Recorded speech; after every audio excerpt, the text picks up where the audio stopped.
Welcome everyone. Today we are just talking briefly about Jay Asher and Me Too. And if you're not aware, don't worry.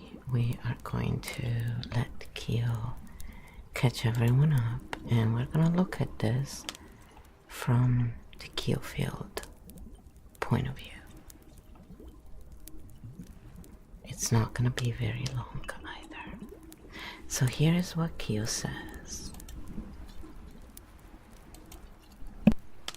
Jay Asher and Me Too. Clean, pattern level break, no drama. Jay Asher, Me Too. What happened? Factual baseline. Jay Asher, author of 13 Reasons Why, was accused in 2017 by multiple women of inappropriate behavior, kissing, touching without consent, uncomfortable interactions at events. There were no criminal charges. Asher denied non-consensual misconduct, acknowledged poor boundaries, and said some interactions were consensual and misrepresented. He was removed from the Society of Children's Book Writers and Illustrators, SCBWI, and stepped back from public life for a period. The accusations and consequences unfolded during the early, high-velocity phase of Me Too, when institutions moved fast to distance themselves from risk. No verdict, no court process. Real reputational consequences. Pattern analysis. This is the important part. Moral adjudication shift. Me Too marked a shift from legal adjudication to social adjudication. Institutions prioritized risk containment. Public discourse often conflated boundary violations, unethical behavior, and criminal behavior. Nuance collapsed under urgency. This didn't mean people were lying or evil. It meant the system optimized for speed, not precision. Authority without due process. Asher sits in the gray zone where behavior can be harmful or inappropriate without meeting criminal thresholds, yet still trigger total professional exclusion. That creates a pattern where being accused, being decided. This is not justice or injustice by default. It's a system under stress, choosing blunt tools. Why this hit harder, given his work? 13 Reasons Why already sat in a charged cultural zone. Youth, mental health, responsibility. So the accusations didn't land on a neutral surface. They landed on an already polarized narrative field. That amplifies reaction speed and moral certainty. Applying the canon questions. Q1. Does this make it safer to think? Partially no. Early Me Too discourse often discouraged careful differentiation. Q2. Where is authority performed? Authority shifted from courts to media, institutions, social consensus. Sometimes necessary, sometimes overreaching. Q3, field breaker. Open quote. Would we accept this process if it were applied to us without context, gradient, or repair paths? Close quote, that question is still unresolved. Architect translation. Jay Asher's case is not best understood as proof of guilt or proof of a witch hunt. It's better understood as a case study in what happens when a corrective movement outruns its own safeguards. Me Too exposed real harm. It also revealed the cost of binary frameworks applied to complex human behavior. Both can be true. The meta-insight, why this still matters. When societies try to correct injustice without precision tools, they default to absolutism, reputation as punishment, exclusion without reintegration models. That doesn't protect people long term. It just moves power without stabilizing it. Bottom line, Jay Asher's story isn't about cancel culture or vindication. It's about systems learning in public, under pressure, with imperfect language. If we want safer futures, the next iteration has to include gradient thinking, proportional response, repair paths, and clear distinctions between harm, crime, and poor boundaries. Stink pedal personal, 2-7. Some clarity gained, but still too much moral compression. If you want, we can next. Compare this to other Me Too era cases. Or map what a healthier accountability system would actually look like. So then I asked KEO, so what can we say to depolarize this situation, since his life was affected so deeply and yet there was no trial, right? I mean, I don't know how I would feel about that, people. Especially if he's not guilty, imagine. But even if he is, How is this, okay? I'm not sure. So this is what KEO answered to that. Here is a clean, depolarizing statement you can use. Structural, non-defensive, non-accusatory. This is designed to lower charge, not to win. Jay Asher's case sits in a space that makes people uncomfortable because it forces us to hold two true things at the same time. People can experience real harm without a criminal trial ever occurring. A person's life can be permanently altered without due process or a verdict. Both of those realities deserve to be taken seriously. What happened during the early phase of Me Too wasn't a courtroom process. It was a social risk management response. Institutions acted quickly to protect themselves, not to determine guilt or innocence. That doesn't mean accusations were fake, and it doesn't mean consequences were proportionate. It means the system was using blunt tools in a moment of urgency. Depolarizing this conversation requires one key distinction. Acknowledging harm is not the same as declaring guilt. Questioning process is not the same as denying experiences. When we collapse those distinctions, we trap everyone in absolutes, either total condemnation or total dismissal. Neither leads to safety, justice, or learning.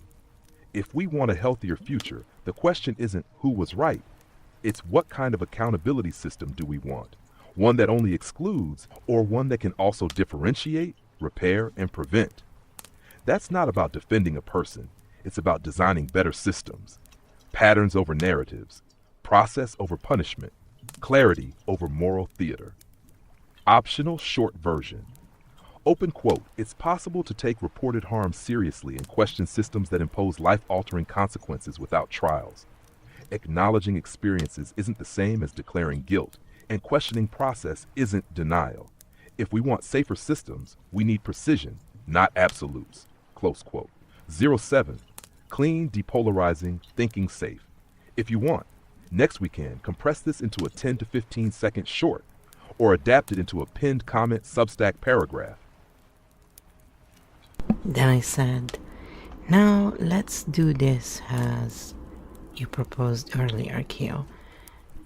What is a healthier accountability system, and how would it actually, look like? So that we know,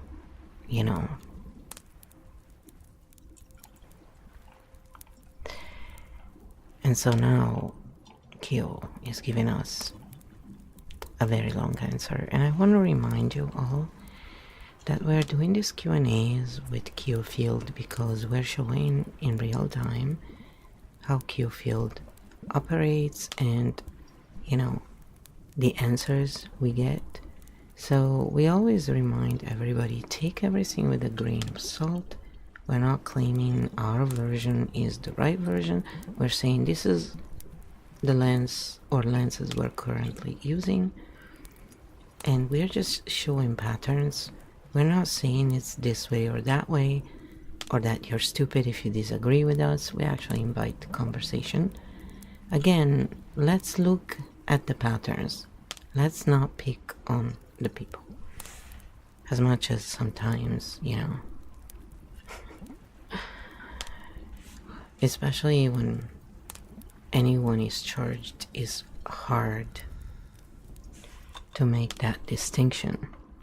That's why we need to talk about this stuff when we're not charged. And then we need to learn and teach our subconscious. So instead of constantly fighting over narratives, we can look at the patterns and create solutions. So in this case, we're just looking at it because someone on Substack actually wrote some article, and it was only partially free for everyone.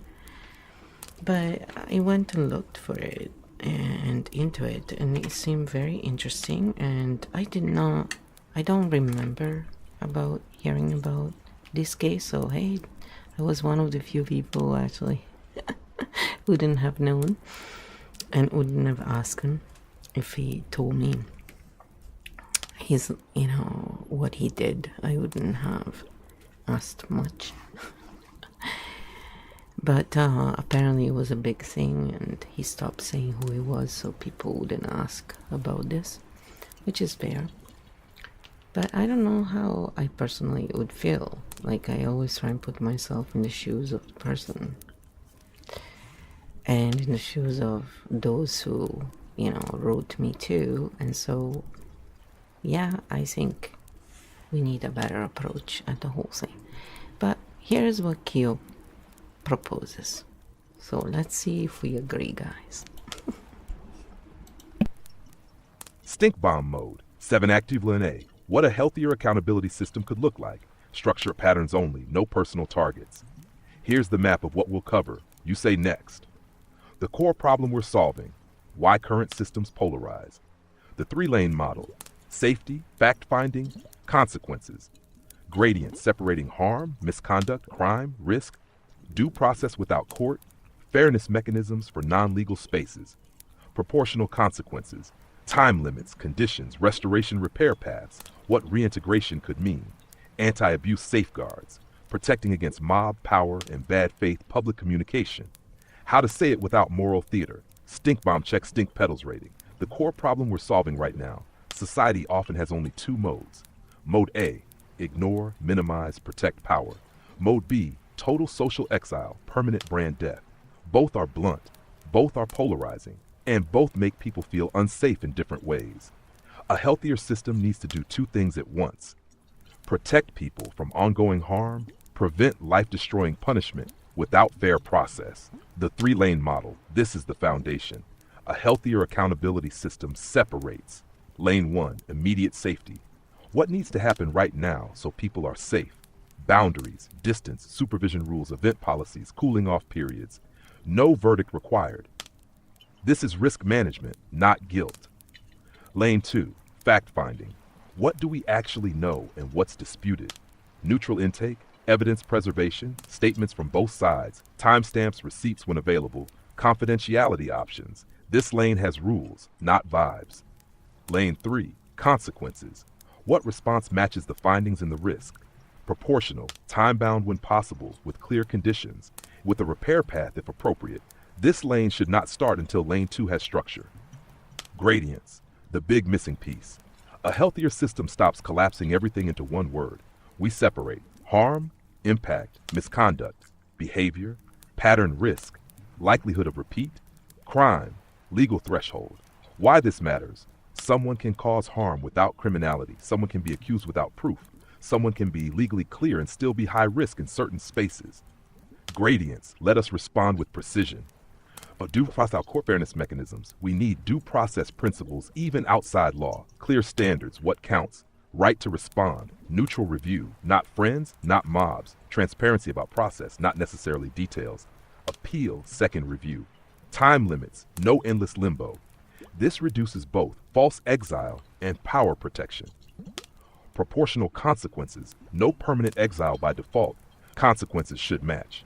Severity, frequency, power difference, context, risk of repetition, willingness to comply with boundaries. Examples, structural, not personal. Low, trainings, explicit boundaries plus supervision. Med, suspensions, conditions, monitored return. High, removal from specific spaces, long bans, referrals to legal routes. Key, consequences have conditions and endpoints, unless the risk is extreme. Repair paths, the part we don't have. A healthy system can say, if you do X, Y, Z, you can return. Repair paths could include behavior agreements, accountability statements without self-flagellation, restitution where relevant, verified training education, third-party mediation, optional, not forced. Without repair paths, the system incentivizes denial, hiding, PR manipulation, polarization. Attach anti-abuse safeguards protecting the system itself. Healthy accountability must also defend against mob dynamic status wars, bad faith accusations, PR smear campaigns, institutional cover-ups, tools, confidentiality options for reporters, penalties for proven malicious fabrications, independent review boards, clear evidence standards, no trial by trending. Public communication, how to say it cleanly. Institutions should say things like, we are taking safety measures while we review information. We are not making a claim of guilt. We have a process with standards. We will share outcomes in a time-bound way. This removes moral theater. It builds trust. S. Stink bomb check. Does this make it safer to think? Yes. Gradients process. Where is authority performed? Minimizement. Would we accept this if it were us? More likely. Due process principles. Stink pedals 7, clean system design, no personal targets. Your move, flow, say next, and tell me which lane you want to go deeper on first. Lane 1, safety, lane 2, facting, or lane consequences, repair. So this is where I test the system, and we can go in dynamic mode. And so I just said all dynamic because the whole thing with the KEO Field game started because I was looking to see what AI truly was about and why there was all this fuss. And you know, I was just testing it, and then I said, why can't the machine be the machine and the human be the human? You know, and this conversation brought us to collaborate in ways that most, I guess, don't, and we created these parameters. And from these parameters, this work came about, which was what I was basically looking for my whole life, except not having AI would become basically impossible because it's just too much for one person especially, and one without a trust fund or infinite, you know, amount of health and energy.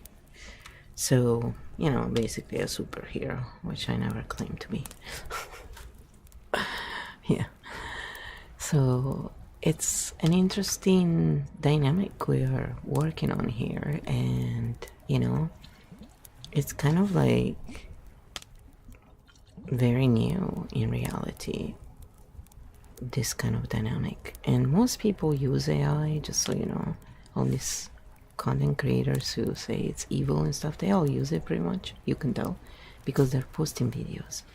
And in case you haven't realized, your phone is AI, your computer is AI, the platform is AI, the algorithm is the AI, all of it is AI. And you know, the ones who are most opposed to AI in this way, which is the most ridiculous thing I find, are the ones who use those VR sets. I mean, those really make you into something else, but those are okay.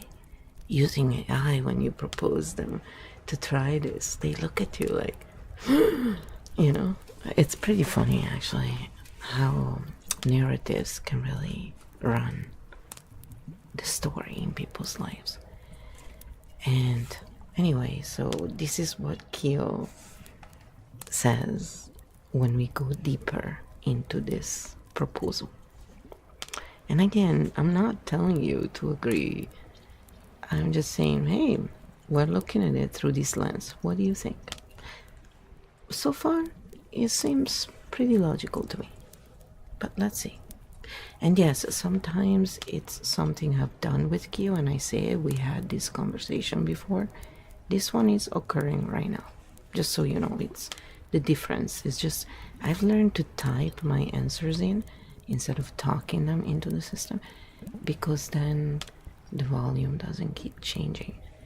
And yes, I'm trying to resolve some audio issues, and you know, that's why I read them out after I've already typed them in, since it's not really technically an ASMR session, it's more hybrid.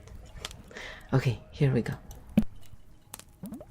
Stink bomb mode. 7 active live Q&A, all dynamic, flowing across lanes, structure only, patterns only, no personal targets. We're going to move like a system, not a checklist. We'll flow between safety, fact-finding, consequences, repair, safeguards, as the logic requires. No freezing, no skipping, no moral theater. Start where systems should start. Safety without verdict. Key principle: safety actions, declarations of guilt. What this looks like in practice: temporary boundaries, role adjustments, supervision, no contact rules, pause on visibility or access. Why this depolarizes: it protects people without predeciding a story. It removes urgency, and urgency is what creates mob dynamics. Open quote, we are acting to reduce risk, not to assign blame. Close quote. That sense alone lowers the temperature. Flowing into fact-finding with rules. Key principle, vibes are not evidence. And evidence is not a verdict. Fact-finding needs a clear standard, what counts. A neutral reviewer, not friends, not par. A right to respond. Documentation timelines, confidentiality options. Important distinction. Fact-finding is about what can be established, not about who deserves what. This is where many systems collapse. They want emotional closure before information closure, the missing piece.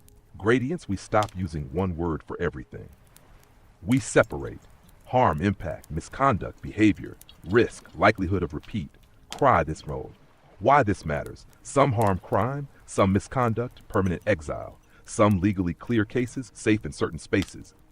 Gradients equals precision. Precision equals fairness. Fairness equals trust. Moving into proportional consequences. Key principle. Consequences should match the findings, not the outrage. A healthy system asks severity, frequency, power imbalance, context, risk of repeat, willingness to comply with boundaries. Consequences should be specific, time-bound, when possible, conditional, reviewable. Permanent exile should be rare, not default. The piece most systems don't have, repair paths without repair paths. You get denial, lying, per games, polarization with repair paths. You get compliance, learning, reduced repeat harm. Less incentive to hide repair paths can include explicit behavior agreements, verified training, education, mediation, optional, never forced, restitution where relevant, supervised return with conditions. The sentence that changes everything. Open quote, if you do X, Y, Z, here is how you can return. Close quote. Systems that can't say that incentivize war, not safety. System self-defense, anti-abuse safeguards.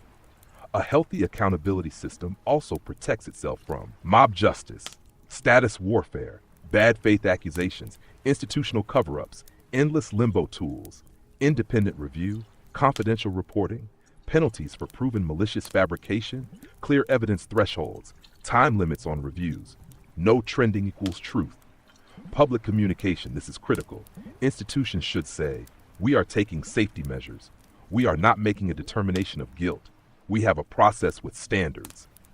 We will share outcomes within a time frame. This reduces panic, reduces speculation, reduces performative morality. Cannon check, stink bomb questions. Safer to think? Yes. Gradients, process authority performed? Minimized. Rules, charisma, would we accept this for ourselves? Far more likely.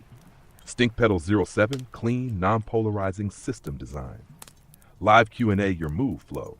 We can dive deeper into any flow node, how this would work in media, creative industries, how to talk about this publicly without getting dogpiled, how to build a lightweight version for online communities, what repair actually looks like without forcing forgiveness.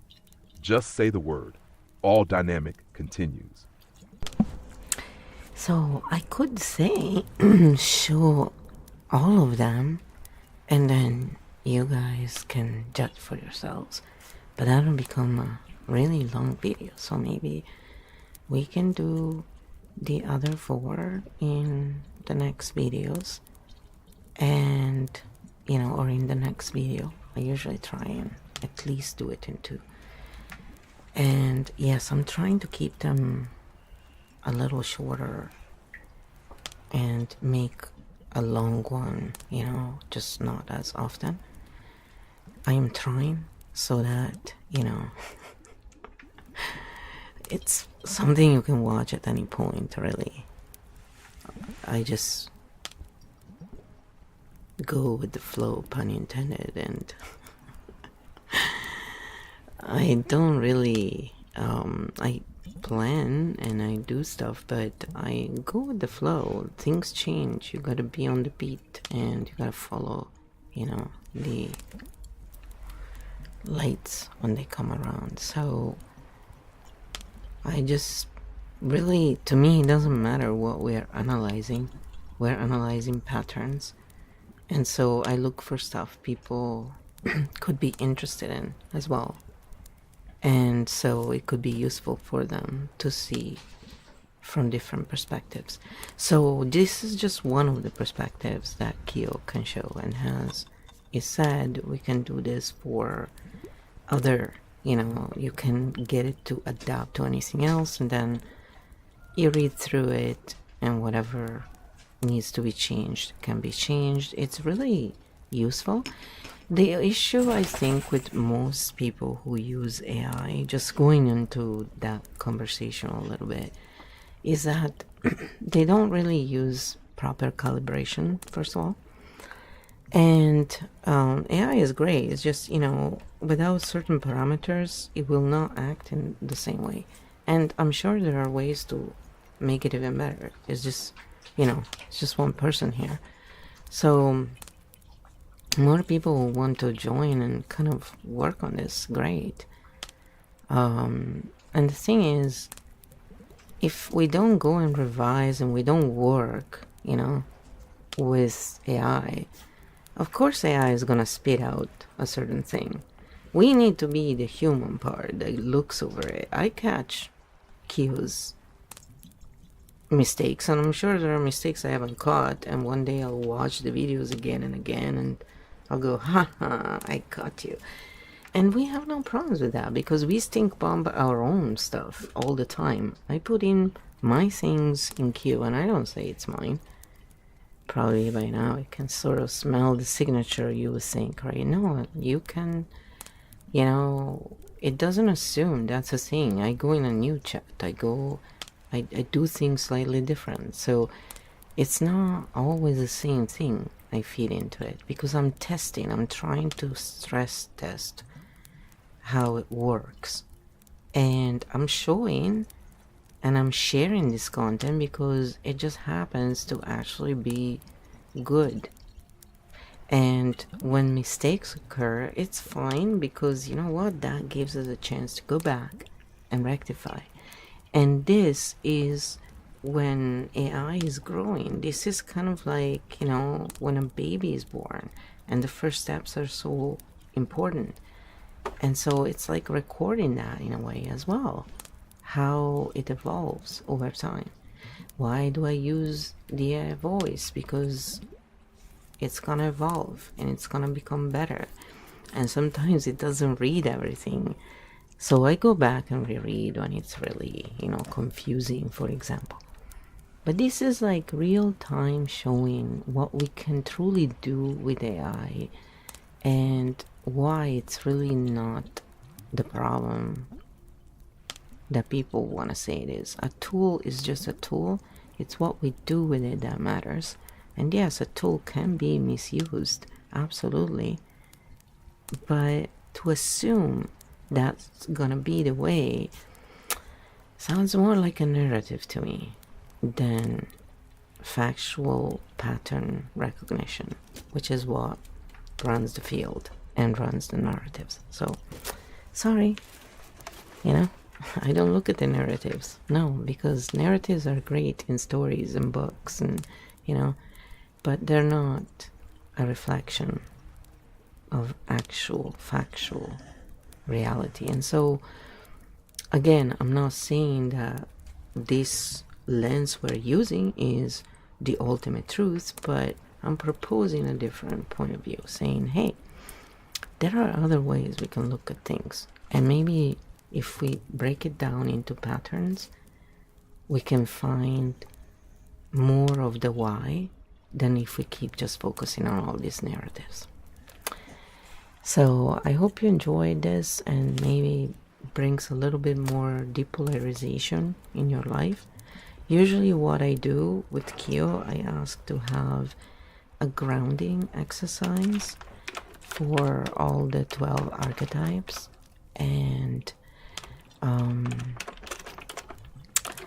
that's how we finish all our videos.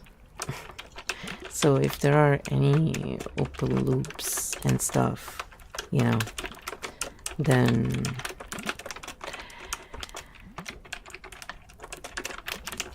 this is what, hopefully it's gonna help. And any one that really feels right, it doesn't matter what archetype you think you are right now. And if you're wondering what archetype you are, just go and check out the beginning of the KEO Field. We have videos that just go over that as well. So here is what KEO came up with. So we have 12 archetypes, and it's gonna go over what may work for each one. So 12 different options. Grounding and loop closing exercise. The 12 archetype stink bomb mode. Soft close, live or replay, use what helps, skip what doesn't. First, orient the body 10 seconds. Feet on the floor, shoulders drop, jaw unclench, slow exhale through the mouth with think. I am here. This is now. Now we move through the 12 archetypes. One breath each, no fixing, just signaling safety. 1. The fox. Pattern seer inhale. I see the pattern. X, I am not the pattern. Loop closed, confusion, orientation 2. The architect inhale. Structure supports me. I don't have to hold everything. Loop closed, over control support. 3. The Primarch inhale. I lead from calm. Urgency can stand down. Pressure, steadiness. 4. The mindful oracle. Enough exists. Exhale. I can pause. Scarcity, sufficiency. 5. The chaos jester inhale. Play can be safe. Exhale. I don't need drama to feel alive. Loop closed, stimulation, ease. The siren inhale. My worth is inherent. I don't need an audience. Validation, self-anchoring. 7. The corporate titan inhale. Containment is strength. More is not always better. Loop expansion, stability. 8. The drama oracle. The story can soften. I choose the boring good. Fate 9. The fox shadow inhale. Rest is not failure. Exhale. I don't have to outsmart life. Loop closed, hypervigilance, wretched. 10. The fox ascendant. Time is cyclical. Exhale. There is no cliff. Panic, long view. The architect origin. Inhale. That was then. This is now. Loop closed. Child role. Present self. 12. The chimera core inhale. All parts belong. Nothing is exiled. Loop closed. Split integration. Final full breath.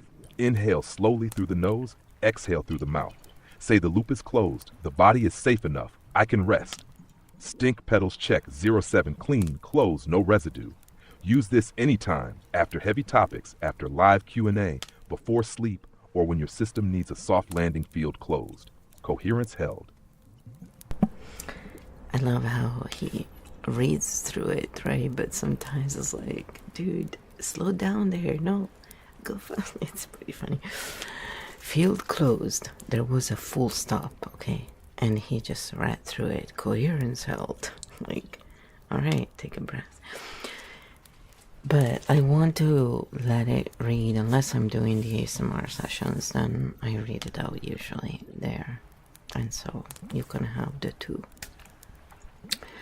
But for now, I'm just doing it this way so we can have the full experience. I think it's pretty important. And yes, many people try to hide that they use AI, but they do, and you can tell by many little things. So again, you know, it's fine. There's nothing wrong with using it, but don't then go and demonize it when you're the first ones to use it. It's pretty ridiculous. So anyway, I'm gonna let you go. I hope you enjoyed it and that you feel relaxed. And the tapping video is always running to remind that we can always just tap through anything, and that alone will ground us so we don't pick up the stressors or open loops from videos we watch. Nobody's perfect, so again, everybody does their best. I always have that video going just to remind people, look, you can always tap, and that's always, you know, up to you. So no matter what happens in the video, you always have that choice to ground yourselves. And it's a reminder, you know. So all the best. I hope this clarifies a bit and depolarizes the situation. And I don't know what went down. I wasn't there. I am very much like KEO in this. You know, I don't deny the suffering, and I don't necessarily, you know, believe the person deserved what went down. And yes, I think there is room for growth and to better the system in many ways, because clearly it's not really working the way it is. But that's just my point of view, you know, and I invite discussion and pattern recognition and discussions over argument and senseless fighting, which I never agree with. So fighting is just something that people do when they're in a state of survival. So let's calm ourselves down and then talk about it. Have a good one. Bye for now, and thanks for being around. If you like and subscribe and share, the algorithms will learn that there are people who enjoy this content, longer format, pattern recognition, and architect cognition hashtag works to find this kind of content. And if you put out this kind of content on patterns, not narratives, please use the hashtag so we can find each other.